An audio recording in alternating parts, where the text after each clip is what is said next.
A lot of Oklahoma cow-calf producers that have spring calving operations will breed the replacement heifers just a little bit ahead of the cow herd to give those heifers some extra time next year to breed back.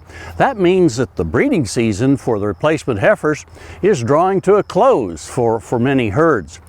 Now is a good time, I think, to visit with your local veterinarian about getting those heifers pregnancy tested just as soon as possible in order to find out which of those heifers didn't get bred in this ongoing breeding season. Getting that chore accomplished as soon as possible, I think, is really important. Not only from the standpoint of identifying which of those replacement heifers just for whatever reason didn't get bred and getting them out of our herd, but from the economic standpoint of being able to cull those heifers while they're still young enough to go into the fed cattle market, bring a good price when we take them to town as open replacement heifers, and save the feed costs and the ownership costs of those cattle throughout the remainder of the summer, the fall, and next winter.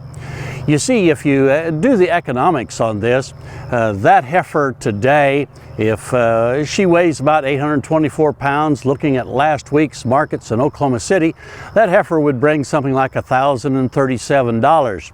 If we wait until next spring and find out that as a 2-year-old she's open, there was some reason why she couldn't get bred, and we try to sell her then, chances are she's going to bring something only in the neighborhood of about $900. So we lose somewhere around $100 to $150 just in value of that heifer by holding her till next spring to find out that she didn't have a calf.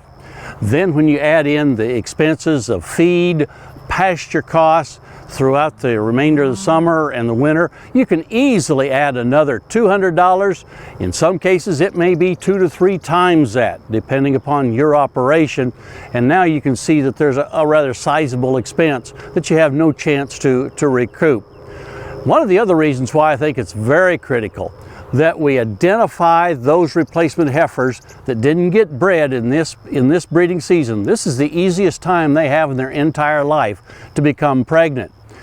Research from the research station up in Montana, one of the USDA stations many years ago, looked at what happened if they kept replacement heifers that didn't get bred and kept them throughout the remainder of their lifetime.